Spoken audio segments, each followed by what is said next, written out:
Thank you very much for being here today at the session Secrets Revealed, 6 ways to get your prospects to say yes. This is a session in 2 parts. There will be this part and then the next one right after this.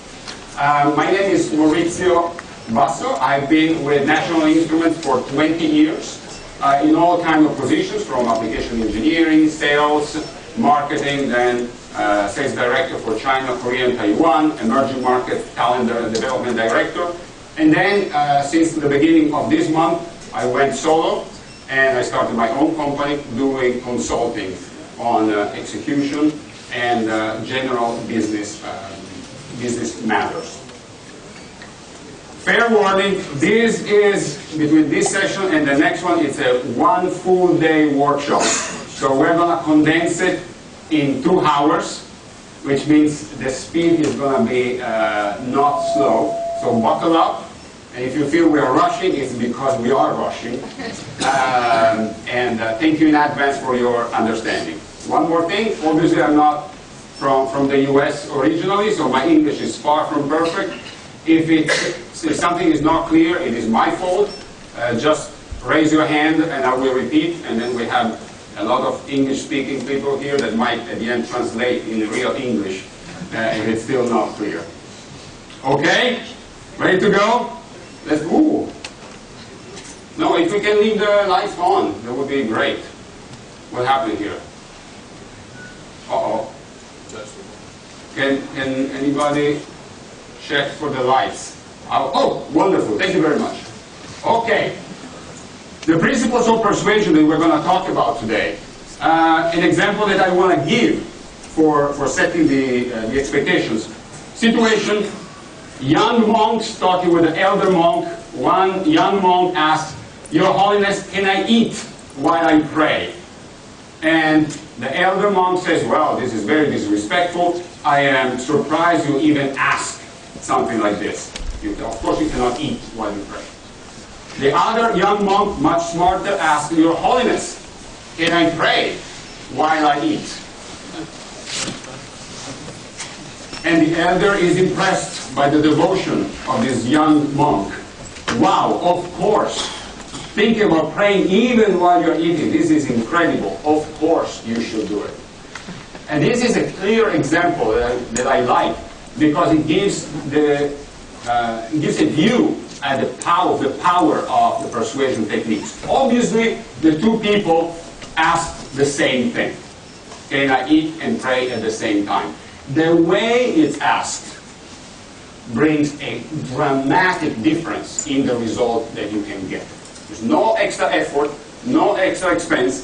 Simply, you get much more if you take the pain to learn about these techniques. And that's an example that I always carry as indication. So we're going to talk about psychology of compliance, which is a science. This is not my bag of tricks from my time in the field as a salesperson. This is a science, and experiments are run, numbers are crunched, and results are delivered. So we're going to see principles that sustainably and consistently can deliver more positive results. What I cannot do, I cannot guarantee you that you're going to get 100% of the time somebody say yes to anything you ask them. Because if I had that power, I would not be here. Very simple. But I can guarantee you that you will get a compelling increase in the number of times that people will say yes to anything you ask them without having any extra effort to put in the situation. We're going to talk about 6 principles, 3 now and 3 in the following session. Social proof, liking, similarity, authority, consistency, scarcity, and reciprocation.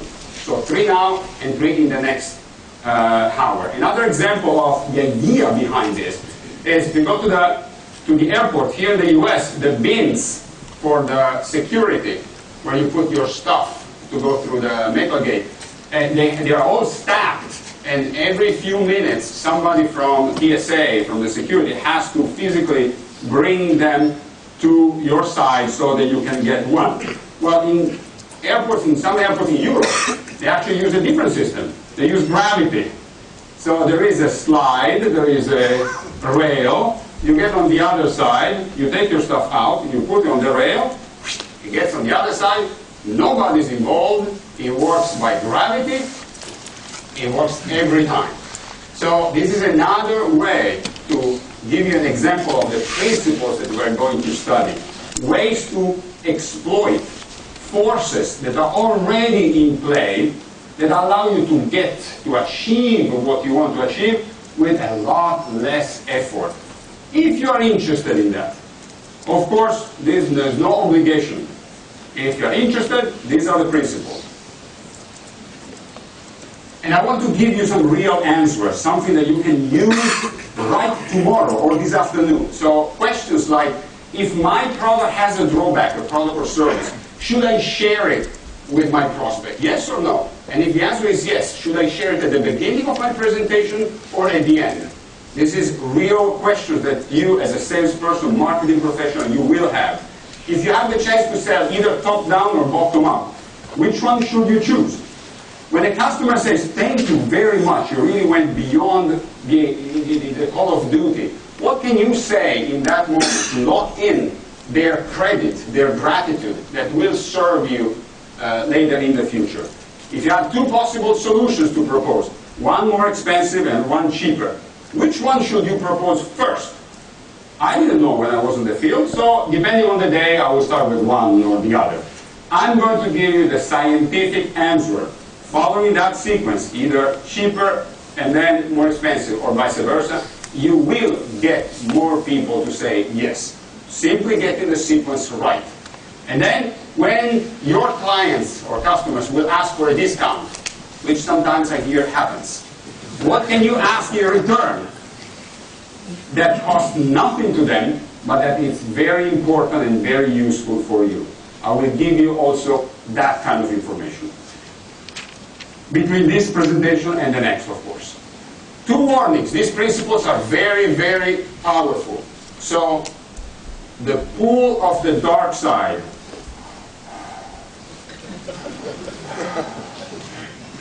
will be very strong. You will have the temptation to use them for evil.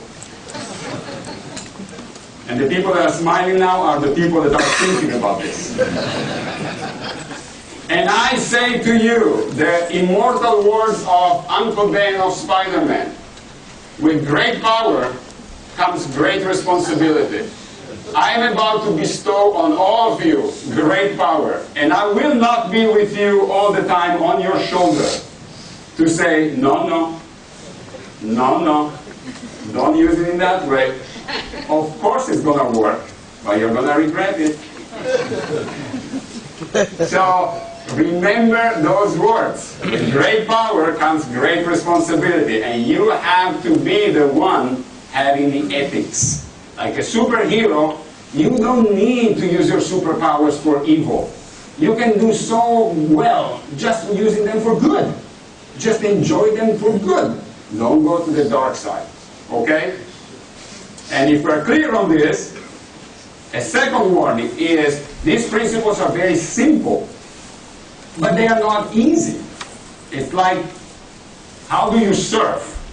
Well, the instructions are very simple. You take your board, you go in the ocean, you paddle, you get the right wave, you stand up, enjoy. That's the instruction. Very simple. To do it is not easy. You get to practice until it works. Same things here. When I'm going to illustrate you the principles that actually got you here in this room, if you're wondering if these principles are working, you are actually here. They have been applied in the way the presentation was described, and you are here, so obviously they did work. The way to become good is to practice. Practice. The more you practice, the more you make errors, but that's the way you go toward mastery. Okay? So for the people that just are arriving, this is a half of a one-day workshop. So we are going at the light of speed. The speed of light, not the light of speed. The speed of light through this material. Let's go with the first principle. I was a few years ago in Taiwan. Colleague saying, hey, tonight they opened a new restaurant, a new sushi restaurant, a very good one. Would you like to try, Maurizio? I'm like, sure, absolutely. So they say, we're going to pick you up at the hotel, and we drive there. They pick me up, we drive to the big building, we go down in the basement, we park the car, we get out, and we look for the sign for the elevator. And there was no sign. My colleague was Chinese, so he could actually read if there was a sign in Chinese. There was nothing. So while we were wondering where to go, 4 business people in Thai, they walked past in front of us, so we start following them, and me and my colleague, we keep talking about business, LabVIEW, inside. So these 4 business people, we follow them until they physically get in front of a wall.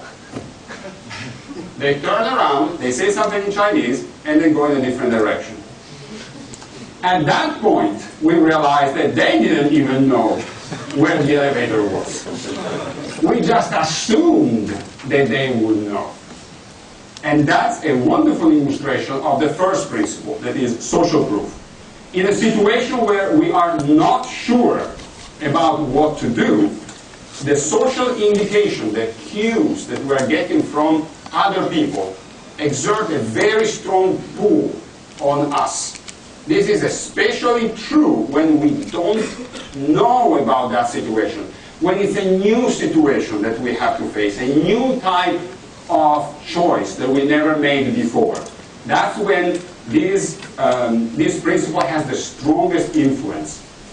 Social proof is based on the fact that on any given field, about 95% of people are followers, imitators. About only 5% are pioneers, looking for something new. That's on any given field. It doesn't mean that that person is a follower all the time. Obviously, in choosing restaurants, I'm a complete imitator. I don't explore new restaurants. Wherever my people, my friends, they take me, I go. I don't read reviews about the new restaurant. I don't know. I don't care. On other things like how do I convince other people to say yes to whatever I ask them, there I'm more of a pioneer. I am very interested. So in any given field that you work on, you will have about 1 in 20 in the room that will be very different from the rest of the group, but the other 19, they will very much be influenced by the information about what do people do in this situation. Okay? This principle is strictly based on quantity, not quality. Quality will be a different principle. Here it's strictly how many people actually are doing what we're talking about. So for instance, if you go downtown and there are 2 pubs or 2 disco places downtown, and one has a long line, the other one has no line, and you know the, how do you call the big guys? The bouncer. You know both bouncers, so you can ask either one to let you in. One has a long line, the other one has no line. Most people will want to go in the one with a long line. Now, if somebody wants to use this principle for evil, how can they do it? Purposely create lines by hiring people. Exactly. Would that work? Of course it would. Until you actually get in and you see that it's completely empty. Now you are really upset. And you start going on Twitter and say, don't go to this place because they do things that are very immoral and that's a bad thing. That's why you don't need to go to the unethical use of these principles. Also because there will be a backlash on you. Don't do it. Don't do it. Restaurants, similar example. So, what can you do with social proof? One of the things that I promised you at the very beginning is I will tell you what to ask in return for a discount that is very precious for you and that costs nothing for your client. And that's a testimonial. Or, now with social media, a recommendation on LinkedIn, for instance. When you're asked for a discount, normally the choice is between, okay, dear client, do you want 10% of discount? Well, my boss will allow me if you get 5 packages of this software instead of one. Or if you can buy for 7 years instead of for 6 months. And if they are agreeable to that, then that's wonderful. You made the cake bigger, everybody's happy. But if they say, well, sorry, I need only one copy of the software, now you only have 2 choices. You say yes, and you give away the discount, or you say no, and now, okay, now it depends on the situation. They might say, well, then we don't buy. I am giving you a third way. A way that allows you to tell the client, look, there is something that you can give me in return for a discount that, if you agree, will make much more likely for my boss to give the okay. It doesn't cost you anything, but it's very important for me. Can we talk about it? Normally I will say, sure, what is that? A testimonial. If you are happy with our products, it's important for us if you can give us a testimonial that we can put on our website, on our literature, on LinkedIn, wherever. So now you created a third way. And because of the power of social proof, the more testimonials, the more recommendations you get, now you know that you are building a stronger force to persuade future clients much more quickly to say, yes, I want to buy your products. Does it make sense?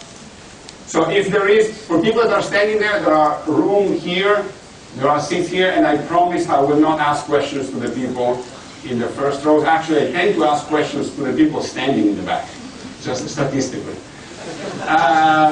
So this is something that, if there's only one thing you take away from this presentation, that's the one. From now on, when you ask for a discount, don't give it unless you at least entertain this discussion and say, hey, there is something that you can give me. It costs nothing for you. It's very precious for me. It's a testimonial or a recommendation on LinkedIn. And if they say, no, I don't even want to do that for you. I just want your software with a discount and, well, now you know a little bit more about them and which kind of clients they will be for you in the future. So up to you to decide if it's appropriate to give that discount and enter into that relationship or not. Okay? So you still get some information there. Anything you can give as a real cue, information that whatever products or services you have, it's popular, use it. So standardize in many companies. We already have 5,000 happy customers. It's the fastest growing company in town. Whatever it is, any cue, any information about the fact that a lot of other people want that or are adopting it will exert persuasion on people. The description of this specific session starts with the most popular session of Alliance Day 2014 is back. That's exactly this. The most popular session of last year. Why did I put it? Because I know that in comparison with the one, come to the persuasion class, that one, the first version, has much more persuasion information, much more persuasion power. It cost me the same, and it's true, because it was the most popular. Because I know they're like, oh, is it evil? No, it was true. So you can use it in very many cases, and it is so powerful that few months ago there was a news on USA Today that the Attorney General in New York is actually going after people creating fake reviews on Yelp because a 1-star increase in a company's Yelp rating can produce a 5 to 9% increase in revenue. Now, we are in August. In a couple of months, budget time will start, and every one of you guys will start thinking about growing your business next year. You're going to put plans to grow 10%. And it's going to be new meetings after meetings, battles. So how do we do that? Increase your rating on Yelp by 1 star. Done. Done. This is how powerful these things are. Don't do it in an unethical way. I just want to say, you see the sheer power of these principles can solve the growth problem of a company for the year. It's done. It's done. It's this powerful. It's all about quantity. So if you go on Amazon, let's say that you want to buy a tablet for whatever reason. And I had to work to find 3 tablets that have exactly 4.5 stars as rating. Okay? So forget the name of the tablets, etc. So there's the first one, 4.5 stars, 4.5 stars, 4.5 stars. The first one has 11,194 reviews. And the average is 4.5. The second one has 758, and the third one has 35 reviews. The rating is the same, 4.5 stars. Do you feel a difference between the 3 that would influence your behavior? The first one. And I have to point your attention, we don't know who they are. Maybe there are 11,000 completely people that have no idea how to judge tablets. But social proof is all about numbers. That's why Amazon publishes this. They know that it will have an influence. As a general rule, whatever Amazon does, pay close attention. Pay close attention. They map and measure everything that they experiment with. 3 years ago, they were experimenting 5 things every day. So by the time we finish the second part of the presentation, Amazon will have completed 1 more test of what it can increase our sales a little bit by doing it this way. By the time we finish the second presentation, finish another test. And they do this 7 days a week, every day. Pay close attention to them. So here's only numbers. Same thing. Hey, you want to go and see a movie. What do you do first? What most people do, me included. Hey, let's see the box office. Who's up there this week? And there is social proof at work. Because how do they get here? By people going. If Godzilla was #1, this is obviously not last year, was #1, and a lot of people went, so I'm like, maybe it's a good one. I'm not saying yes for sure, but I'm evaluating like, maybe it's a good one. That's why it's so important for songs, for books, for movies, to make it to the top 10. Because if they make it to the top 10, then a new process starts that will actually further move them in the future. It's a self-fulfilling prophecy. That's why they want to get there. Of course, if the top books ranking on the New York Times, if we discover that actually if you pay enough money, they can put you on second place. Now, what will happen about the reputation of New York Times book rankings? Shattered. Shattered. From that moment on, we will not look at that. And it will take years, if any, to actually rebuild their reputation, rebuild that trust. Yes, they would have made some extra bucks, but it costed them their reputation. So don't do it. Don't do unethical use of these principles, because if you get caught, your reputation is shattered. And then the damage is so big that it's certainly not worth the risk. For the people in the back, we have seats here, if you want. Next, before we go to the next principle, so let's finish on this one. Any question on social proof?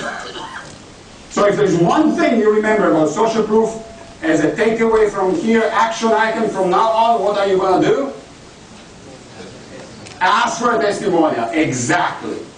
Either a testimonial or a recommendation on LinkedIn. Okay? Every time. It costs nothing to them. Very important for you.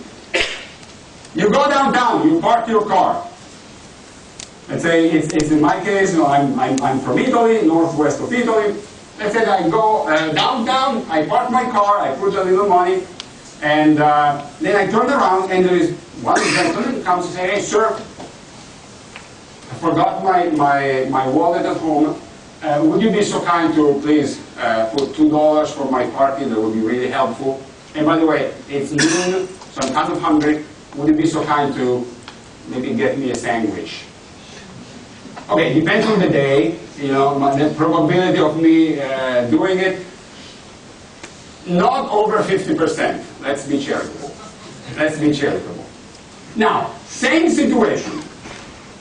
This person that is asking me the same question, hey sir, I left at home my wallet. He is wearing a t-shirt or a polo from the Polytechnic School of Torino, my hometown. And I'm like, wow. And I detect that he has my same thick accent. And so I asked, do you speak Italian? Oh yeah. And he's like, oh yeah, I'm Italian.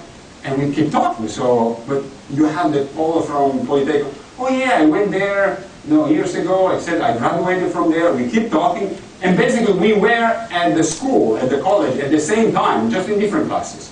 So we talked for a few minutes about the professors, oh, that guy, with the beard, and the strange guy, and the lady. We laughed a moment. And then he says, oh, by the way, I left at home my wallet. I need some money for the parking, and I'm also hungry. What will I do? I will say, dude, how much do you need? Do you have a place where to stay? This is amazing. It's amazing that you're like, this is crazy. This is unbelievable. So you see, my reaction is completely different.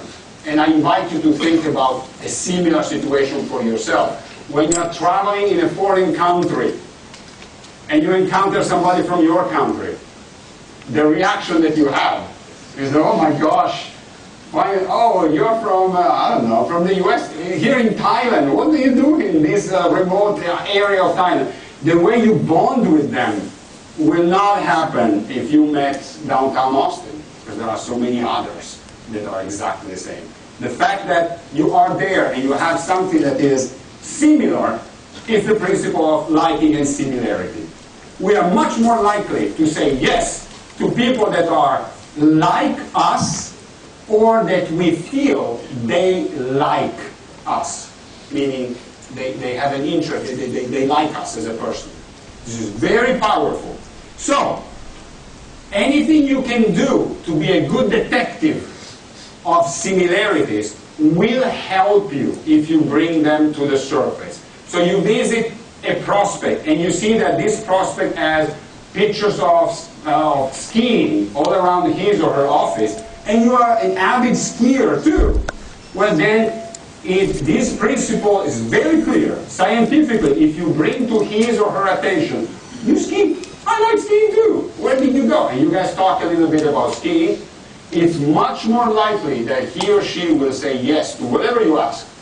Also, it's much more likely that you will say yes to them because of this. This is working both ways. So if you want to inoculate yourself, you need to know this. If somebody finds similarities with you, you are much more likely to say yes to them. Okay? So, don't lie. If you see pictures of skydiving and parachute, don't say, oh, I love skydiving too, if you don't. Because he or she might say, hey, that's great. On Sunday, we're trying for the third time to make the world record of when a group of 20 people pulls the last moment, the parachute.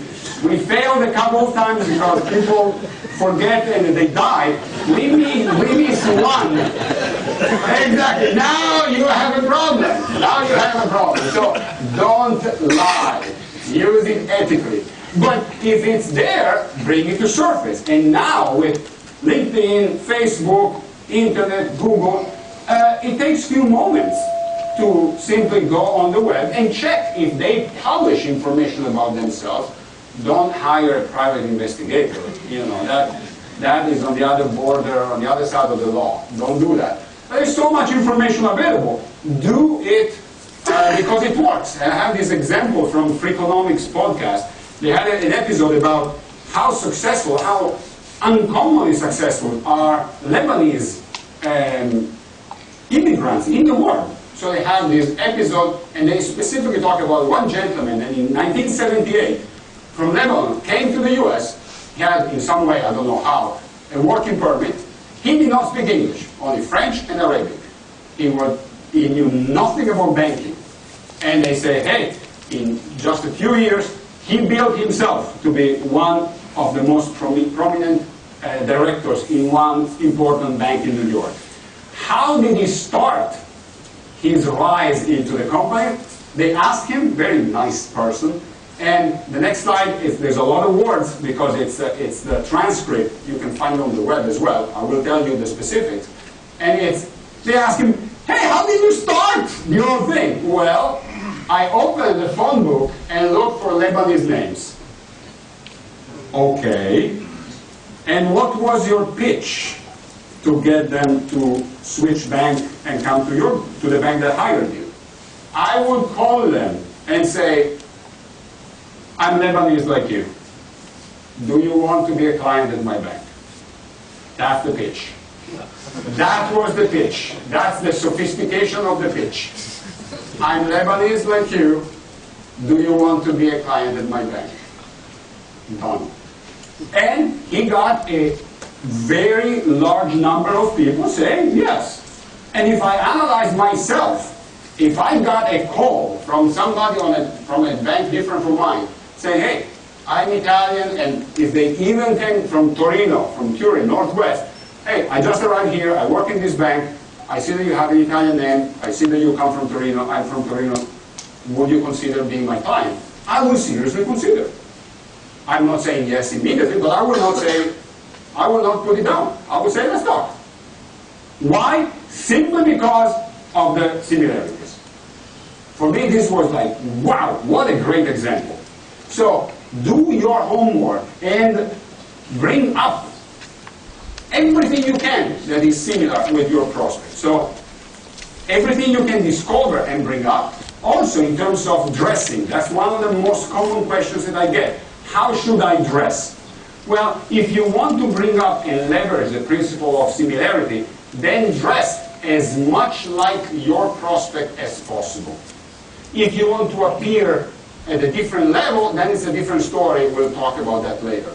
But if you want your prospect to invite you to lunch in their company cafeteria and get you into the buzz and into the talks about what's going on, then dress as much as possible like them. Okay?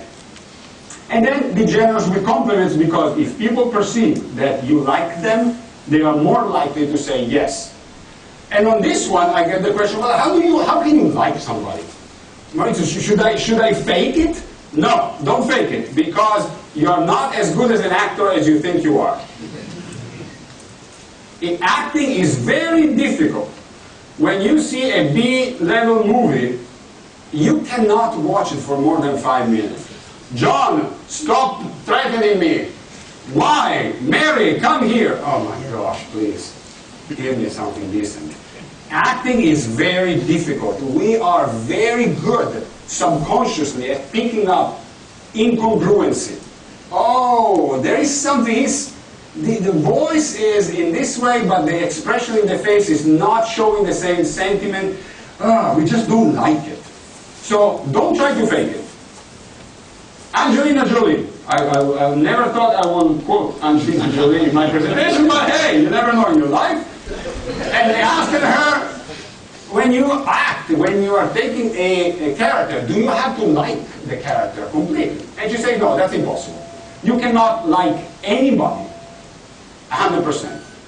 And the secret of good acting is, and of liking somebody, is find a slice of that person or that character that you have a superposition, that you can refer to, that you can actually like. Concentrate on that and forget everything else. That's how you can naturally, sincerely like somebody without the danger of being phony. And if you're not interested in doing that, then just don't pretend, because you're going to be discovered. It's too difficult. Okay? But instead of him, and here I'm showing off my Photoshop abilities, his twin brother. So I invest very heavily in my education on technical, and so I took this class, and obviously this thing. That's his twin brother. Is exactly the same person, same genetic code, exactly the same. You're there, you're looking around, etc. Passes by you, say, sir, madam, can I help you? Ah, I had a tough night, etc. Take this, Lopaxolis. This will take care of it. Take 2 pills and you're going to be fine. Now, sincerely, how many of you say, okay, thank you very much, and you go to the cashier and pay?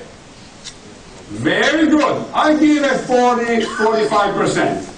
Very good. Notice what happened. I moved 45% of the audience to compliance with one very simple thing. A white coat. A white coat. And if somebody said, well, but you know, he's a doctor. Well, how many of you have ever called the university where your doctor has the diploma on his or her wall? There's a university of whatever, doctor in... How many of you ever called and say, hey, is this guy really, you know, just to check? Because he's going to take away part of my body. I just want to check. Just a quick call. Show of hand, how many? Nobody. Those things you can buy them on the internet, by the way, if you want to be a doctor. Then when they discover you, of course, there is a penalty, big time. But what I'm trying to say is, notice, just a white coat, immediately, shortcut compliance. And for people that say, well, I would never take on you know, a medication that has this adverse side effect, go home, open your cabinet of medication that you are taking and read the full side effects. You will be surprised. These are side effects of very common medications. Very common that we're all taking. So the effect of the principle of authority, extremely powerful. Every society in the world trains its members to respect authority. And authority can be displayed in many, many different ways. Not only with a white coat, but maybe the fact that somebody is an engineer, or has 5 years experience on something, or I solved hundreds of these problems. So authority is not simply, you know, being a president of something. It's whatever is important in a given field. So when at the beginning we were talking about social proof is all about quantity. Authority is all about quality. So depending on which weapon you can use, then now you know which one can apply one way or another. If you can have 100 people giving you a testimonial, great. Otherwise, if you can get Dr. T to endorse your products, your LabVIEW add-on, you're done. You need one. You need Dr. James Trushard, founder and CEO of National Institute. You're done. Okay? So which one is better? Well, it depends what you have. If you can have Dr. T, then get that one. If you cannot have that, then go for social proof and go for quantity. Okay? These weapons are a little bit like in the games, the video games with zombies. You know, the first shooter. You have bazooka, you have a sword, you have a bomb. Which one is better? Well, it depends on the situation. You know, if the zombie is very close, having a bazooka, it's better to have a knife. But if they are coming from far away, a bazooka is very good. So it's important for me to show you all these different weapons so you can choose to use them depending on the situation. Okay? And I give you an example and a different example. Let's say that you want, after this class, go and buy a marketing book, just for fun. You go at Barnes & Noble, you look around, and there is this book, My Life in Advertising and Scientific Advertising, 2 works by Claude Hopkins. There are 1,000 books. You see this one? How many of you will say, this is it, if you have to buy one marketing book, this is the one? Exactly.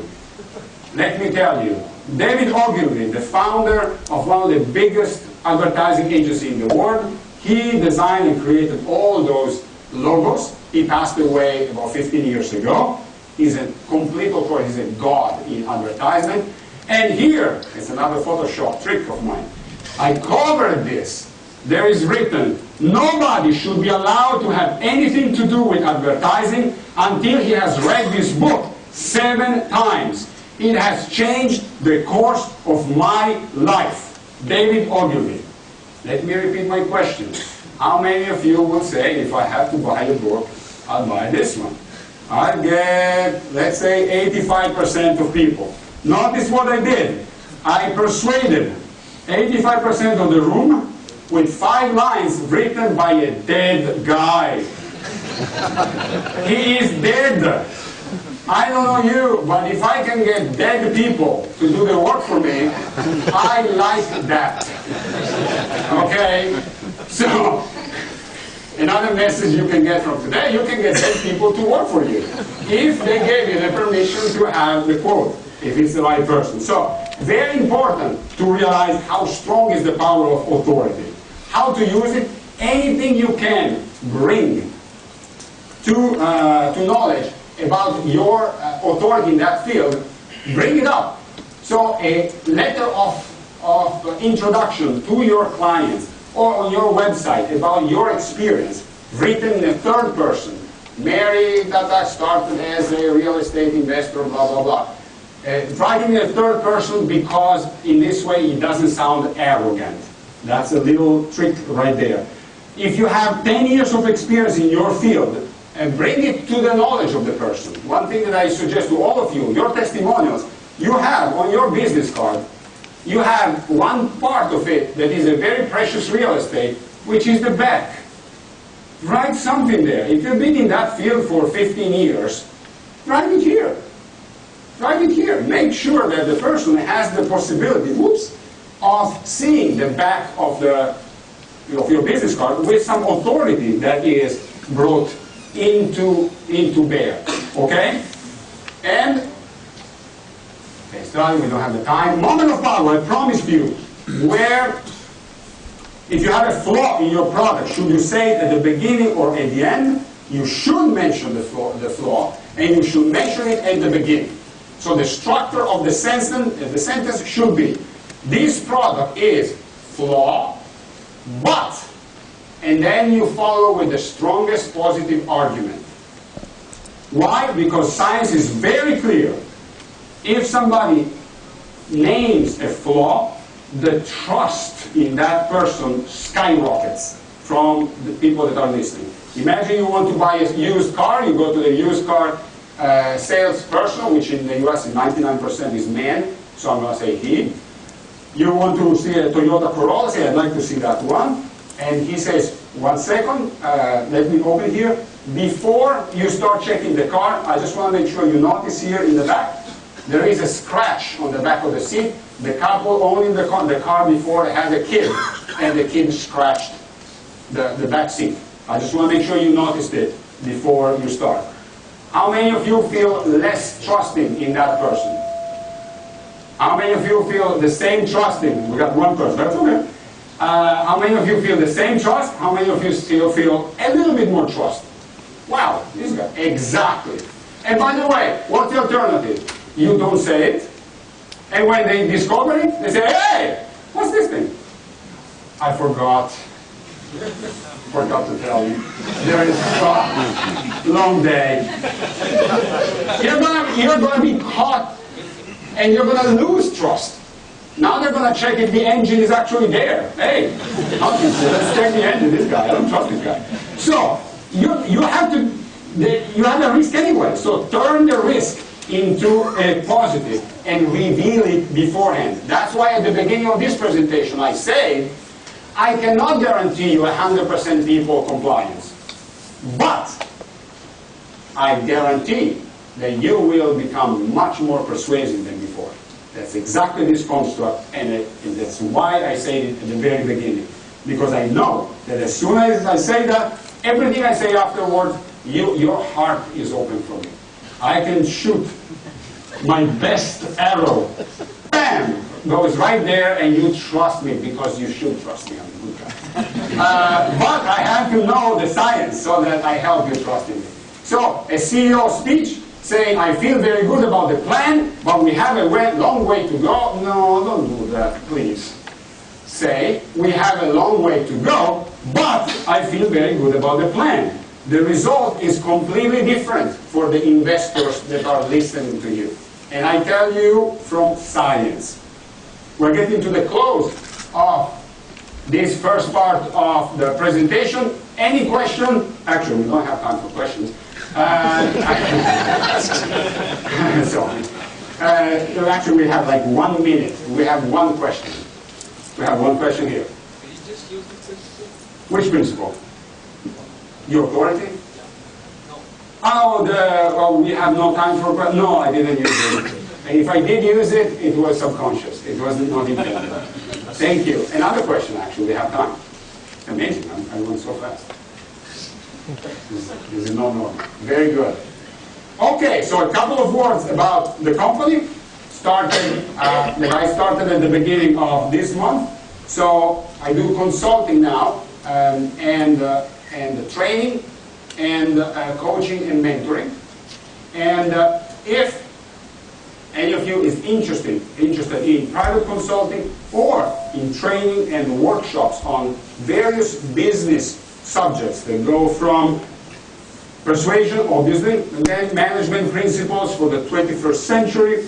And this afternoon we have another presentation that is about how to move from transactions into relationships in business, because that's a very hot topic in terms of how can be done. And then business execution, which I found being always a challenge. It's very normal to have a very good strategy, but then hitting roadblocks on the way of getting the results because of execution. This is what the company does.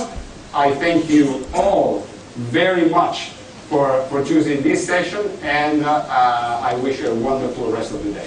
Thank you. That we're already here on the first part. Now you're gonna re-hear the beginning of the presentation. So hey, repetita juvant. You hear it twice. The introduction. It's gonna help. I hear. But out of courtesy for the new people that were not here in the previous one, I want to go through the introduction again. And this is the moment when it's appropriate to please turn off any noise potentially coming from your phone. Not for me, but as a courtesy to your fellow colleagues that are listening to the presentation. I have no problem if you're tweeting, emailing, going on Wikipedia, whatever, checking the weather. It is my duty to get your attention here. If I'm not good enough and you prefer to go on Weather Channel, good for you and bad for me. So don't have any problem in doing that. Please just the noises to respect your colleagues, including the vibration. Very good. Okay, 45. Let's go. About me, now I'm a principal at Exec Consulting, which the company started last month after 20 years in National Instruments. I've been pretty much everywhere. Application engineer, sales, field sales in northwestern Italy, then product marketing, sales director for China, Korea, and Taiwan, and then emerging markets talent development director for the last 3 years. Then I discovered how much I love coaching and mentoring and consulting, and so I made the jump, and it's been wonderful so far. And I want to thank National Instruments also because we're already working together, and it's the beginning of a wonderful relationship. If something is not clear when I speak, obviously I am not from Austin, I am from New York. No, I'm from Italy. So I'm used to people say, hey, Maurizio, can you repeat in English again? No problem, don't get offended. We will repeat. We will get even local people that speak real English to translate at the end my macaroni English. So don't fear stopping me and say, I didn't get that part. Okay, no problem. I have to give a fair warning. The presentation before and this one is actually a full day workshop that is interactive when people actually do things. We don't have the time here, so I have to shrink it and boil it down to 2 hours. So if you feel that we are going a little fast, it's because we are going a little fast. So buckle up, we're going to cover a lot of ground in a very short amount of time. Hopefully, though, it will be some good stuff that will stay with you for not only the rest of the NIWeek, but for the rest of your career. Example of what we're going to talk about, the power of persuasion. Little story, elder monk, one of the younger monks said, "Your Holiness, can I eat while I pray?" The elder monk says, "Oh my gosh, this is very disrespectful. If you're praying, just the fact that you're thinking about asking, can I eat while I pray, this is very disrespectful. What did I do wrong with you in your progression?" The other young monk, much smarter, asks, "Your Holiness, can I pray while I eat?"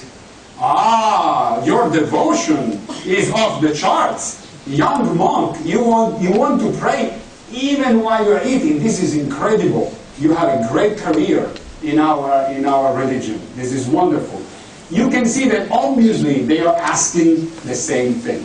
Can I do one thing together while I'm doing another thing? The way this is asked has a very strong influence on the outcome. And this is what we're going to talk about today. The science of persuasion. So how we can leverage scientific information, scientific principles to increase the chance of the other person saying yes to whatever we ask them. I cannot guarantee you that we're going to get 100% of times yes from anybody asking whatever you want them. Because if I have that power, I will not be here. But what I can guarantee you is your chances of getting a yes will increase noticeably. Exactly like the two young monks. Can I eat while I pray? Can I pray while I eat? The answer is completely different. The effort is exactly the same. I'm a big fan of getting more out of the same effort. I have nothing against people that want to work more to get the same. Free to do it, no problem. I don't. If I can find a way to get ethically the same result and be more effective, then I'm interested. I'm going to give you ways to be more effective in convincing, in persuading other people with no extra effort. We're going to talk about actually three principles. We talked about social proof, liking, similarity, and authority in the first part. We're going to talk about consistency, scarcity, and reciprocation. And this is another example of these principles at work mentally. It's, if you go to the airport here in the US, there are the safety bins where you have to put all your stuff before going through the metal detector. And they're always hold back. There is a person from the TSA going back and refilling the stack. So they finish, and there's another person that has to bring them back. And that's one solution that requires people to work on it and requires people to wait. Because I don't know you, but every time I'm looking for the bin, it's finished, and I have to wait, etc., etc.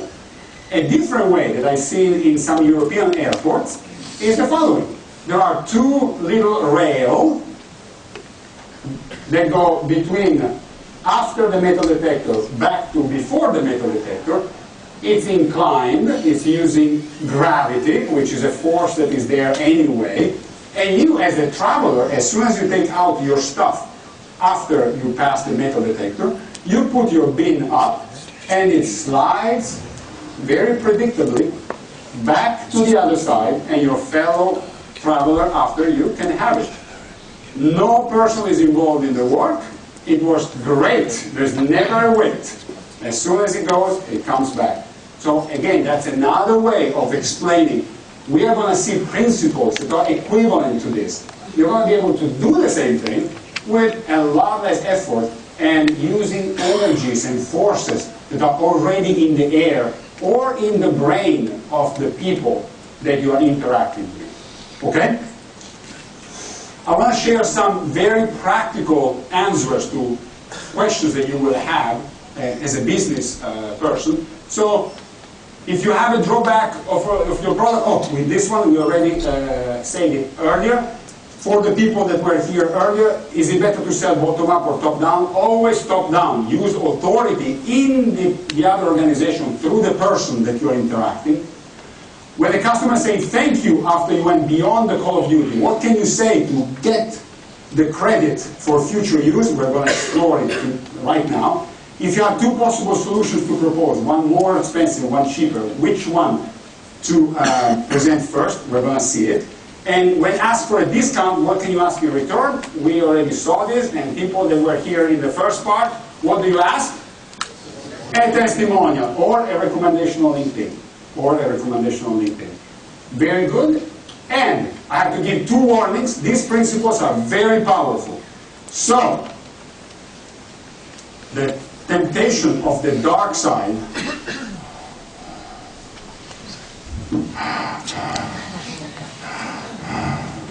will be very strong. And I will not be with you on your shoulder like the good angel saying, no, no, no, don't do it. Don't use it for evil. I will not be there. And if you use it for evil, it will work. But it will have damages to your reputation down the line. So I want to leave with you the immortal words of Uncle Ben in Spider-Man: with great power comes great responsibility.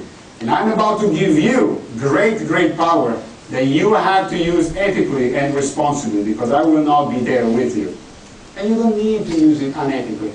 They work so well for good. You're going to get so much out of it for good. Don't lower yourself to be unethical. And then the second one is, these principles are very simple, but that does not mean that they are easy. Another example of things that are simple to explain, how to surf in the ocean. Well, the explanation is simple. You get a surfboard, you paddle into the ocean, you get on top of it, and you enjoy. 4 instructions, and then repeat. It's simple to explain, it's not easy to do.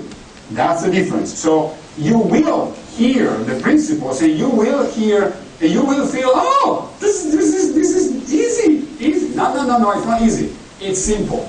It's easy. It's simple to explain, but you only get to master it if you practice. And part of practicing is making errors and feeling a little awkward in trying it. That's the task to master it. I cannot do it for you. What I can do is to give you the best explanation I can. Okay? And then it's your responsibility to try. All clear? Ready to buckle up? Let's go. 3 more principles. How many of you were here on the first part of the presentation? Wow, I got a repeat clients. Very You're like, it's like Jurassic Park, and now there's Jurassic Park 2. I want to see that one too. This is great. I love that. I love that. Let's say that for whatever reason, part of your bucket list is to go with a Greyhound bus from Austin to Seattle. It's your bucket list, whatever you want to put in it. So you go to the Greyhound station, and your bus is leaving. You buy your ticket to Seattle, and your bus is leaving in, say, an hour. So you have an hour to kill. You're there. You are this person here. You're there waiting for an hour. You need to go to the restroom. Of course, you have your bags. This and this. You don't want people to steal it. So you want, when you arrive in Seattle, to be with you. So as you go to the restroom, what's a simple way to make sure nobody takes away your bags? You take them with you. Very good. Now, as I am lazy and I want to find ways to do the same things without having to exert effort, what is another way that will allow you to get the same result without taking with you? You ask the person close to you. You ask this person and say, Madam, sir, I'm going to the restroom in a few minutes. Would you mind checking out my stuff while I'm away?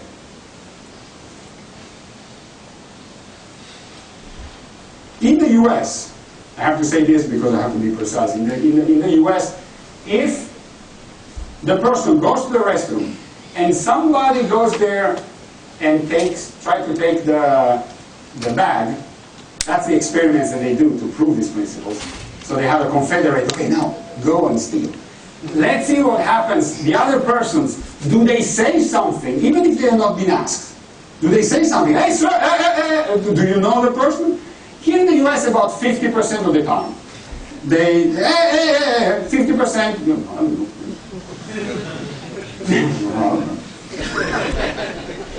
Now, what happens if you add one step? That is, sir, I'm going to the restroom. Can you please check my stuff while I'm away?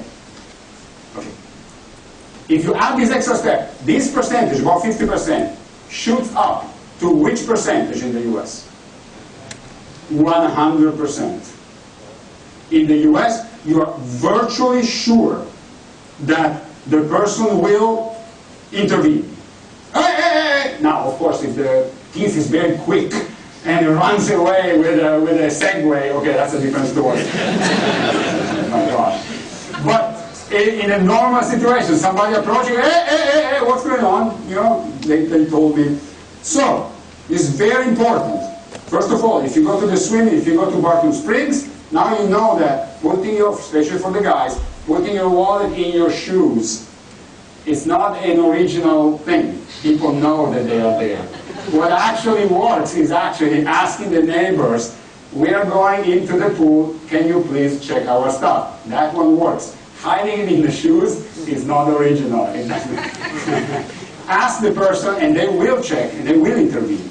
And this is an example of the principle of commitment and consistency. People want to do what they promise they will do. This is very important. And I have to say, I have to be very specific. In the example that I gave, when I say, sir, I'm going to the restroom, can you please check my stuff while I'm away? The trigger moment, the most important part of the principle is not me asking. It's me waiting for him to take on the responsibility of saying, yes, I will.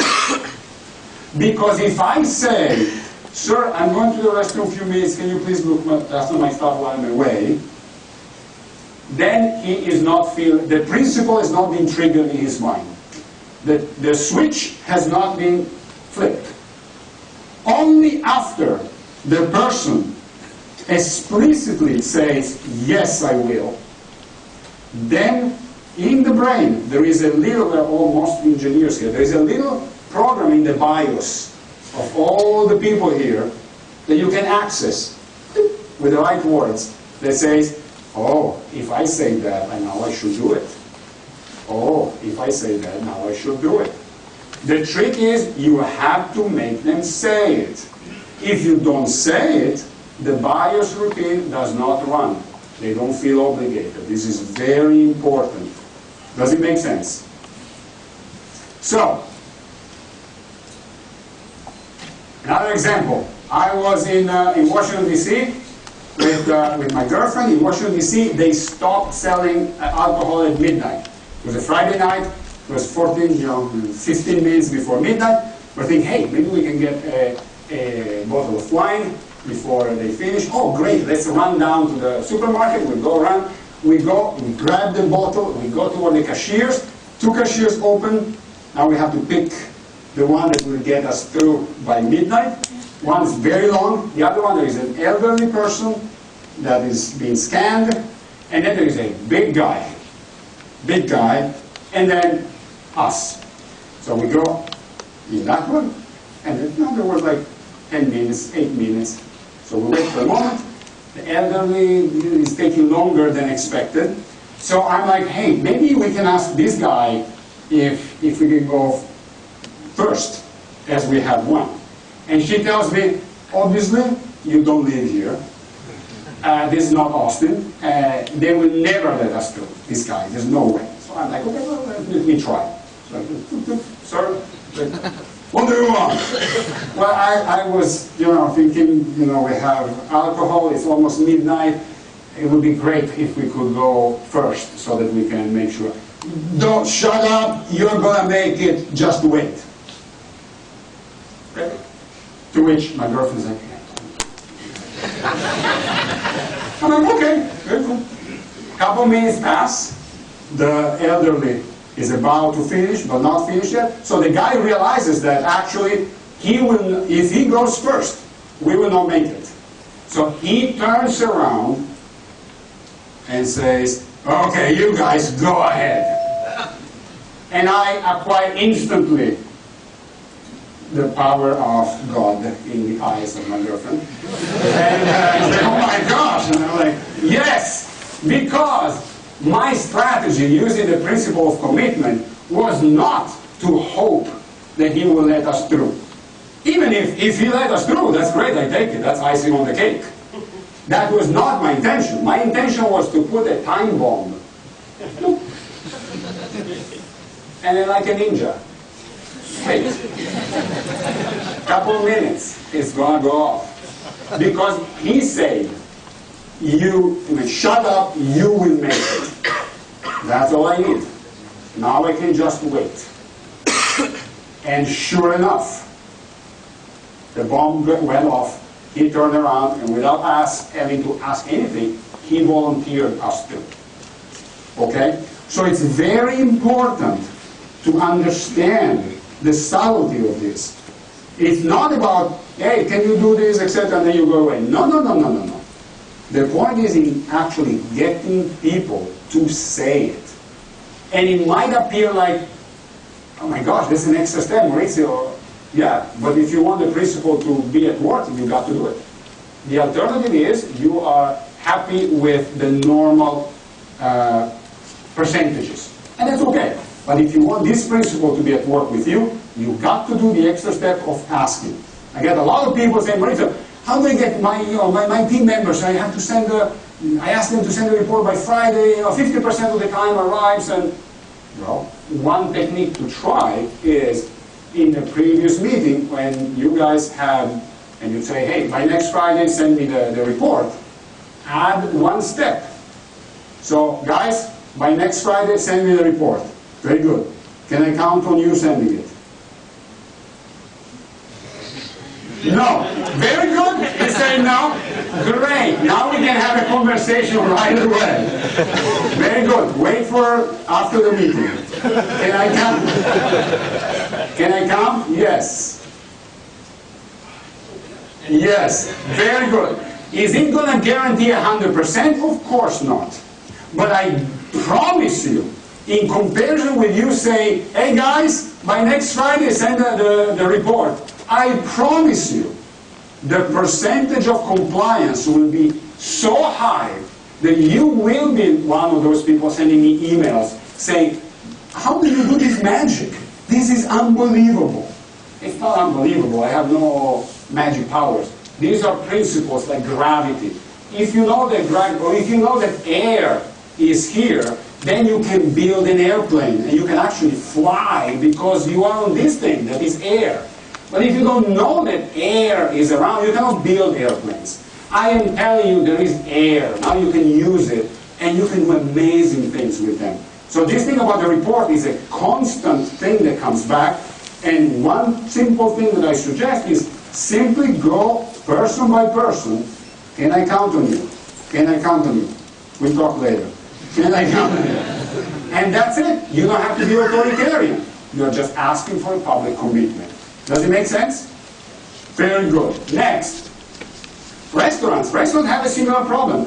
If you make a reservation, they want to make sure you show up. Why? Because if it's a Friday evening, and they have a reservation, and there is a line of people there, and you don't show up, there is an empty table for you, line of people here waiting, it's a double whammy. Nobody's happy. So they tried to say, hey, when you make a reservation, please call if you cannot make it. And in this way, they get 30% of no-shows. So it helps, but still 30% of people, depending on the areas, they don't show up. But now you, all of you, with the power of the principle of commitment, by adding 2 words to this, will reduce the no-show-up rate from 30% to 10%. And these 2 words are, hey, oh, you made me so proud. It's like, oh my gosh, you guys are so good. Will you please call if you cannot make it? And then you wait. And what is the person on the other side of the line going to say? Yes, of course, count on it, absolutely. Who do you think I am? I'm not a barbaric person. Of course I'm going to call. Whatever you get. I promise you, you are not going to get, no. I'm the client. I can do whatever I want. And if I decide not to show up, you have no recourse on me. So if I feel like calling, I will call, otherwise I will not show up. Which would be completely understandable, because they could say, but they will not, especially if you ask nicely. And as soon as they say yes, then they feel obligated. You will feel obligated. Imagine your partner say, hey, so at the end we're not going. Yeah, are you calling them to let them know? Oh, no. Oh, you said you would call them. Well, you know, sometimes I do what I say. Really. There is a cost just because you got the explicit commitment. So, do it. Make sure that you have a commitment that is active, public, and voluntary. If you tattoo yourself with a Harley Davidson logo, it's very difficult mentally for you to drive a Honda bike. It's really difficult mentally. It's not that you will try and then you will feel bad. You will not even consider. That's why I offer free tattoo. Exec Consulting will pay for any money tattooing on themselves the Exec Consulting logo. We will pay for it, no problem. Okay? And make sure that after an important meeting, or actually after any meeting, that you reach some kind of agreement with the client, with the prospect. Send an email. Hey, dear prospect, this is what I think I understood we agreed on today. If I understand correctly, we agreed that you need 5 copies of the software, you need training for 3 people, you need delivery by the end of the month, and we commit to this, this, and this. Please let me know if I got anything incorrectly, and by the way, the order will come probably by the end of the month. Send it. Does it have legal power? Of course not. But in comparison with the alternative, that is, you don't send anything, so yeah, you have a good, nice discussion, but nothing is in writing, I promise you that if they decide to change completely mind and go with a competitor, you can bring up and say, hey, but I sent you this, I thought we were in agreement. That will exert power on them. Is it for sure they will say, oh my gosh, you're right, I will come back? No, it's not sure. But compare with the alternative, where you have nothing. You have nothing. This is much more powerful. Does it make sense? So do it every time. Then the second thing is testimonial. In the first part, we talked about the importance of getting a testimonial because it will help you get other prospects. But the testimonial is the gift that keeps on giving. Because if somebody is giving a testimonial about your product in exchange for a discount, what happens to the way that person thinks about your product? Are they more committed, less committed, or the same as before giving a testimonial? More committed. So if you have to give a discount and you get a testimonial in return, know that next time that person will have much less leverage on asking you the discount. Because now they are publicly endorsing you, so switching to another brand will have a social cost for them within their group. So testimonials are the gifts that keeps on giving. Ask a testimonial every time. How to use it? Oh yeah, by the way, let me save your life. If you have a traffic accident and you are laying on the floor and semi-unconscious and you see a lot of people around you and nobody's calling an ambulance, it's not because, oh my gosh, human beings are so egotistic, they like seeing people suffering. Not true. It's social proof at work. Everybody thinks that somebody else is already calling. So they're not doing it out of that. So, because now you know social proof, you know what's going on, even in your semi-conscious state, and you will do what I tell you. That is, you point at somebody, and you say, you, call an ambulance, and now you pass out. That's okay. This is the only time I dispense you from waiting for an answer. You don't have to wait for it. You, sir, call an ambulance. Huh? You point. Now this person, because of commitment, I am committing that person, he will call, or he will get somebody to call. and you are breaking the social proof and negative influence on the crowd. Okay? If it happens to you and it saves your life, send me an email. Makes my day. Makes my day. Okay? And also testimonial. Yes, testimonial. That's great. See, these people, it's very difficult for these people to go out with an Android phone. No. And this one, this is amazing. I was in an airport in Jacksonville, in Florida, and I saw this guy. I had like this incredible tattoo, and I took a picture. It's actually a Converse All-Star tattoo here. And guess which type of shoes he's wearing? A Converse All-Star. And I'm like, wow, this is very interesting. So it's another example, commitment and consistency. Very difficult for this gentleman to wear a Nike shoe. Very difficult. How to get a safer taxi ride? Ask the taxi driver before you get into the car not to talk on the phone. Don't tell him. Say, hey, I'd like for you not to take phone calls or do messages while you're driving. If that's a problem, no problem, I take another taxi. They will say, no, don't worry, I don't do that. Very good. Then you take the taxi, they are driving, the sound rings, the phone rings. And now you're enjoying the power of commitment. Because from the back you can see in the mirror that they are looking. They want to take it. They want to take it. You don't have to say nothing. The trigger, the switch is already triggered. They will not pick it up. And that's a good thing for you because now this is the second leading cause of car accident and death in the US, the fact of being on the phone.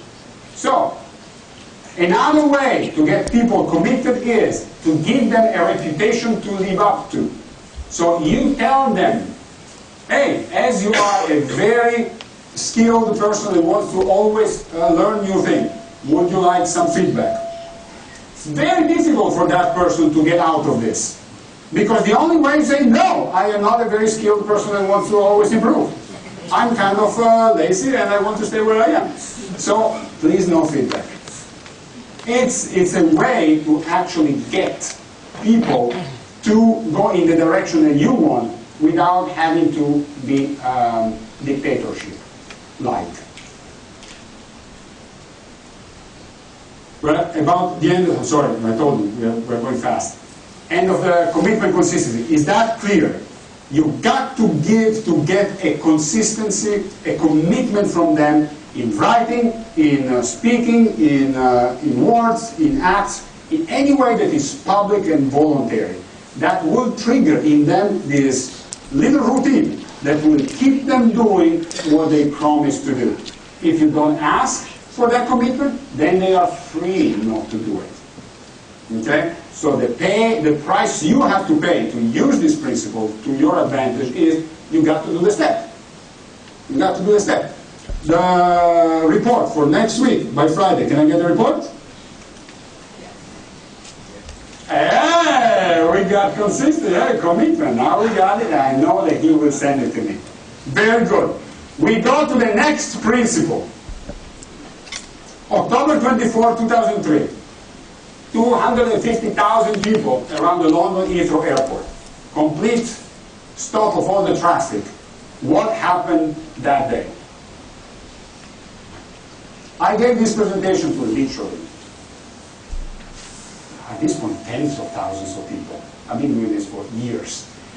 There is only one case when somebody from the back of the room said, and that was in India, and I nationalism in India. Last flight of the Concorde. I'm like, wow. Obviously, somebody is very passionate about aviation. Yes, that day was the last time that the Concorde, which is the only civilian plane going faster than the speed of sound, it was the last time that he was flying from London to New York. It was so fast that you can have 2 breakfasts that day. You can have breakfast in London, take off, you land before you take off. And so you can have another breakfast. And it's also another way, it's the only way you can see the sun setting on the east instead of the west. Because if you leave London in the morning, early morning, you arrive in New York, that is the night before. So the sun will go down as you fly on the east. I let you think about that tonight when you're sleeping, and like, oh, now I get that guy. This is interesting. So anyway, that was complete paralysis, which is weird. Why is it weird? Because this thing went on 5 days a week for years, and nobody cared. Nobody cared. It's not that this time was different. There was a polar bear dancing on a pink tutu on one of the wings. I'm like, my gosh, I got to see this one. This is different. No, same flight, same plane, like every day. Only that until the day before, nobody cared. And now, 250,000 people show up. Why? Scarcity. Everything that goes away, has a pull on us. It doesn't make us feel that we absolutely need it, but in comparison with the status of not knowing that it's going away, then we definitely want it more. Okay? So anything that you can give the information, don't fabricate it, but if the information is true, make it available. So how to sell your house and car for more money, don't do what I was doing when I had a used car to sell. I was putting it on the announcements in the Statesman 20 years ago. I'm selling my Honda or my Mazda. People will call, do you still have the car? Oh yeah, show up on Friday. This is the address so you can see it. People will come and check it out, etc. Don't do that. Use it, actually, the power of scarcity by saying, yes, I still have it. Please, what's your name? John. John, please come on Saturday at 9 in the morning. This is the address. Very good. And somebody else calls, Tom. Tom, oh, yes, I still have the car. Come on Saturday, 9:15. Very good. Mary calls, please come on Saturday, 9:30. So Saturday, 9 o'clock, John shows up. Hey, I'm here to see the car. Oh, let me show you the car. Of course, the first thing you say is you open the door and say, John, before you start checking the car, I just want to let you know here, there is a scratch on the back of the seat. Because, we have kids, if you have kids, and people from the previous session, they understand. It's a principle of authority to get more trust. And John starts checking out the car, and he feels like, oh my gosh, it's a buyer's market here. Huh? I can decide I want it or not, ha ha ha. 9:15, Tom shows up. Everything changes. Now John has a rapidly disappearing commodity, which is the right of first refusal. So Tom will approach the car. John will become rigid and look at you. You have to step in and say, Tom, John was here first. It's up to him to decide if he wants the car or not. He's going to think, it has 10 more minutes, and then if he doesn't take it, you can proceed. Just we need to be sure, we need to be respectful. And then at 9:30, Mary will come. You see, this principle will put scarcity at work on that situation. And of course, don't do it in an unethical way. What's an unethical way to do it? Exactly. You pay your brother to come and show up. Don't do it. Whoever suggested this thing, think about yourself. I will not be on your shoulders. Don't do these things, okay? If you're thinking about them, it means you can think it. So, absolutely. Will it work? Absolutely. Will it work on you if it happens? Yes, because I teach these things. My girlfriend needed to buy a used car, so we went on Craigslist. She found out the car that she was interested, and she set up an appointment. We went to Home Depot on the parking lot, and the car was there. There was a very nice couple there. And we go and check the car, and I'm like, honey, let me do these things. It's a negotiation, okay? It's all about positioning. You don't have to show that you are interested. She's like, this is a nice car. You obviously don't know how to do this thing. So I'm like, how is all? There's a scratch here. And these people are very nice. They're like, there's a scratch, but it's not that bad. And then we see two people approaching. And the couple there say, oh yeah, these are the other couple that are interested in the car. Wow. I teach these things, and I felt it like, oh my gosh, everything is changing here. Everything is changing. Eric, we need to get this car. How about the positioning? How about the... You don't understand. You know, these people, if we don't get it, do you like the car? We just close the deal. Let's just close the deal. So all the credit that I got for the wine in Washington, D.C., I lost it right there. Complete capitulation. But because once you see that the situation is changing and your right of first refusal is going away, it has an effect on you. And here we go, as usual, to the champions of this. Gmail. When it came out 10, 20 years ago, one of the special things that Gmail had was you cannot have it. It was by invitation only. And that was one of the things that got the buzz going. The iPhone as well, every time it's a very hot commodity. Encyclopedia Britannica, they were selling 60 sets per week. Too few, they said, well, let's stop printing. They had 1,000 sets left in their warehouse, so they had about 4 months forecast to sell them. They published on the web, we're stopping printing them. Sales through the roof.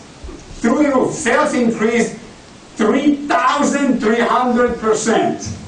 I repeat, 3,300%. They sold out in less than 2 weeks the 4 months forecast. And I can imagine the encyclopedia people, oh my gosh, do we have anything that we already printed? I mean, it's going like hotcakes. So somebody went on the warehouse and said, okay, we have that one, the Renaissance binding that we did 2 years ago that nobody brought. Bring it up! Let me put it on the web. It's gonna go. And in only 100 remaining, limited edition, it went in a couple of days. Gone. So make sure you let people know if there is an item that is scarce. I have to go fast because we don't have the time. Many, many other examples. Häagen-Dazs, even a limited edition. Everything is limited edition. And again, Amazon, the champion of all this. When you're looking for stuff, I'm falling here. When you're looking for stuff, look, only 12 left in stock, order soon. Does it have an influence on you in comparison if it was not there? Of course. Of course. So every time you can give the information about scarcity, give it, because it will have an influence on people. So everything, so if you're offering something just for the week, or you have a certain number of products that you want to give at a certain price, or you're giving a seminar, seats will be limited. It's never unlimited, the number of seats. So put limited availability of seats. Call today. Because it's true. They are limited. They are limited. Write it. It will have an effect. Scarcity. Does it make sense? Very good. Let's go toward the last principle. Recommendations on LinkedIn. People ask me, oh my gosh, you have a lot of recommendations. By the way, please, if you like the class, make a recommendation on LinkedIn. I really appreciate it. That's something that people ask me, how can we help you now, Maurizio, if you're starting your own business? One thing, write a recommendation on LinkedIn. That's a single thing that can help you. So please, will you write a recommendation? I'm going to ask each one of you.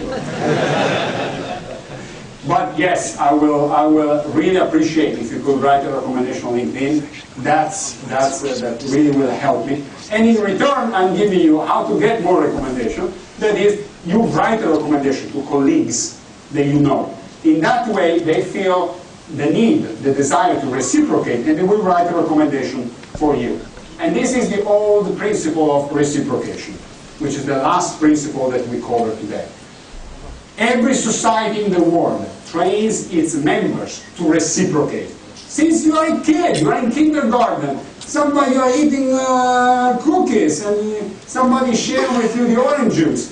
And now your mom is like, hey, now it's your turn. Share the cookies, share the cookies. Every society in the world.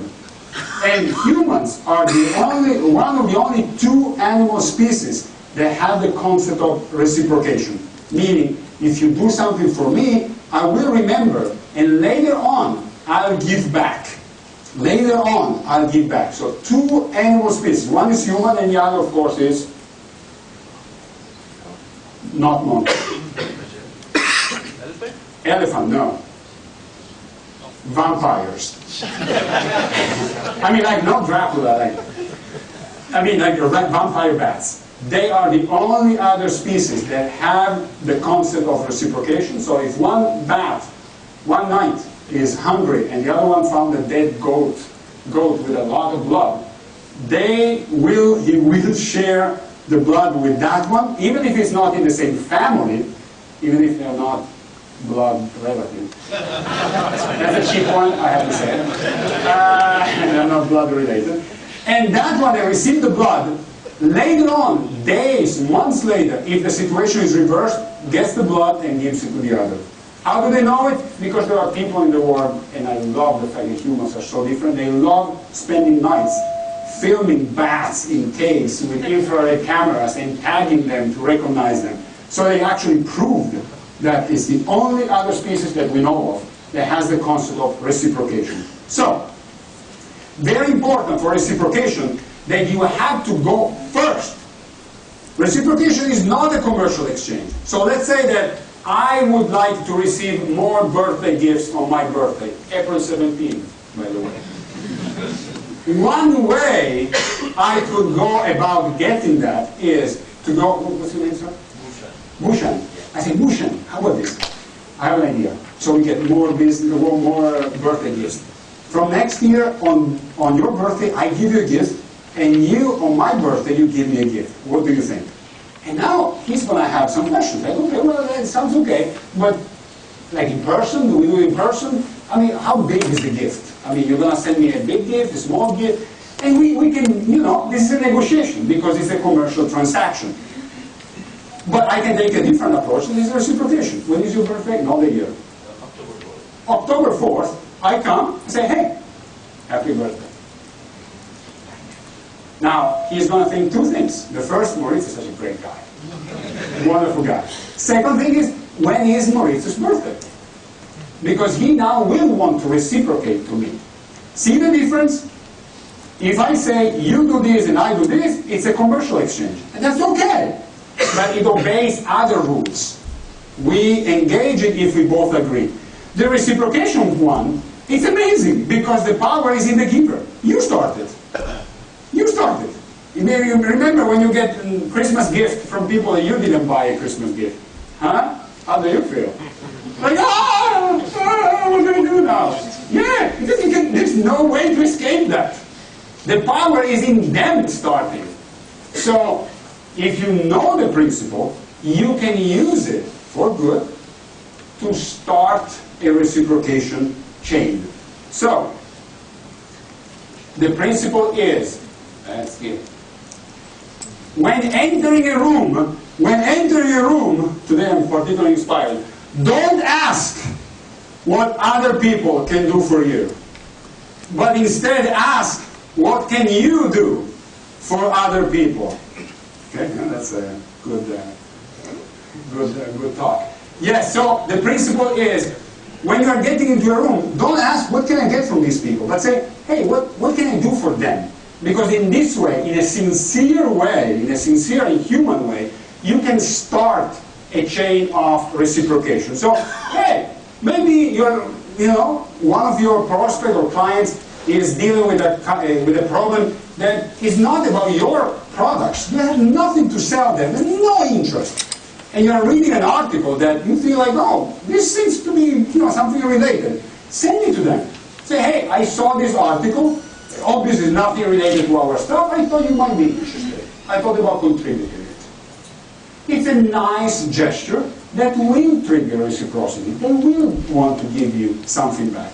And here, I have to give you what I promised at the beginning, what to do and what to say when the customer will say, oh, Maurizio, thank you so much. You spent your Christmas night here with us programming in LabVIEW in an underground lab instead of staying with your family. Don't say what I was saying. That is, oh, don't worry. It's my job. I like doing it. Not true. I don't like spending Christmas night in a basement. No. Say instead, oh, I know that if the situation was reversed, you would have done the same for me, right? Absolutely. Okay? Oh, I know that if the situation was reversed, you would have done the same for me. This is one example where either you practice or you never get there. Because now it's here, now you know the formula. Say, okay, let's do a try. Oh, thank you so much. You really went beyond the call of duty. I did not expect your service to be so great. If the situation was right. Exactly. So it works in that way. This is good. This is good for the first time. Wonderful. It takes a little practice because the first time you will feel like, oh, okay. I took a class. Wait. If I was sitting where you are, sir, and we were looking at each other as partners, maybe I would do the same. It would come out a little weird. The other person would say, I guess, okay, that's fine. That's how you learn it. Then you do it 2 or 3 times, and it becomes much easier every time. Proof. Thank you so much. You did something that I didn't expect. You have done the same thing. See, just 2 times is so much better. So, I invite all of you to try, maybe with a friend that was here, try a couple of times. It feels completely stupid. I completely agree. As any role play is. I'm a coach. I do these things. I do get people to do role play, even if it's stupid, it feels stupid. And then they report to me, oh my gosh, that was magic. I actually had a meeting with my people, and the words were flowing out because I rehearsed so many times. Exactly. So role play, it feels stupid, but in terms of coaching somebody and coaching yourself, it's the best way you can do it. So that's my coaching advice for you guys. Thank you very much, sir. So this is what I suggest, and then another moment of power. I don't go into the explanation, but if you have 2 solutions, one more expensive and one cheaper, which one to present first? Always the more expensive. Always, always. Because if you present the more expensive and they say, whoa, that's a little expensive. I got what's the basic version. Oh, okay. Maybe it's more reasonable. If you go the other way, oh, here we go, the basic version. Whoa, a little expensive, you're out of luck. And that's called anchoring effect. So the first number you put will anchor them at a certain level. The second number being below automatically will feel more reasonable. That's the way it is. That's the way it is. Okay? So remember this. Start with a more expensive one. And like this, by menu, this is the most appreciated tip that I get from in the class is how to change traffic lanes without creating road rage. This is like, wow, how do you do this? You simply use reciprocation by giving first. So you want to change lane, you would like to go to the left, instead of, especially men, I'm sorry to say, but we are like, let me in, And once we get in, maybe we say, thank you. Do the opposite. Say, thank you, before changing lane. Very physical, with a hand. Thank you. And watch what the other person do. They slam on the brakes to let you in. It's amazing. And because I teach this to engineers, I always suggest and recommend and encourage. Test it. Don't believe what I say, but test it. So I didn't have it here. The testimonials from LA, New York, Sydney. Oh my gosh, it works! My friends think that we are magic. We are changing 14 lanes in New York City, and everybody's letting us in. Yes. So first, thank them, and then they want to give back. So you pay the respect to them. Now they want to give you something back. What can they give you? The right to access. The right to access. Do it, and you will test it. You will be amazed. Some examples at the end. Look at this Oracle. You cannot get much better than this. 20 of the top 20 top universities. This is using which principles? authority, top universities, and social proof, exactly. Notice, this is so powerful that they don't even have to write what they do. I mean, this is amazing. 20 of the top 20 top universities. That's it. Whatever, but this is amazing. It's like, we are, you know, we do software, we do that. No, they don't need that. This is so compelling that whatever these people are doing, you know, if I'm in a university, I need to call them. It's amazing, the power of these things. Amazing. And then, same thing. Here, engineers, you guys send me actually the drawings of, hey, I'm here, I wanted to go there, it was impossible, I started using your techniques, and you know, with the description, I got there, I waved, they let me in, I waved, I let them in, and I got there, and it's like, this is incredible, this was mission impossible. Delivered, not Rogue Nation, this is normal things. So, see, here's the testimonial. LA, New York, look at the New York one. We used this at least 15 times throughout the week, and it worked every single time in New York. Unbelievable. So we get to the end. I promised you on the 6 principles real answers. So we talked about reciprocation, consistency, social proof, authority, liking, and scarcity. Should I share with my prospect a drawback? And if yes, when? At the beginning or the end? So should we share a drawback? Yes or no? Yes. At the beginning or the end? Yes. Very good. Is it better to sell top down or bottom up? Bravo. You make me so proud. When a customer says thank you, what can you say to get the credit and keep it there for the future? My gosh, the 3rd time, he's a champion already. This is unbelievable. If you have 2 possible solutions, one more expensive and one cheaper, which one you present first? Very good. And when they ask you for a discount, what do you ask in return? Testimonial or LinkedIn recommendation. Fantastic. Here we exercise. This is from the workshop. This is the movie you want to watch. Compliance. Unbelievable true story of evil use of these principles. Watch it just to admire how amazingly powerful they are. Incredible. Incredible. And then this is the reference book. Buy it. It's unbelievable. It's unbelievable, this book.